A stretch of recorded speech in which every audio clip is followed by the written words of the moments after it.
القارعة. ما القارعة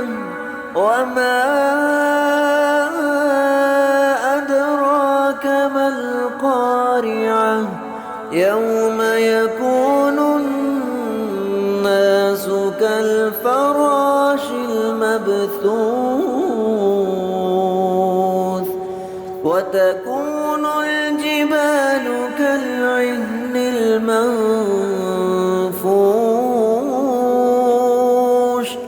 فأما من ثقلت موازينه فهو في عيشة راضية وأما من خفت موازينه فأمه هاوية وما أدراك ما هي نار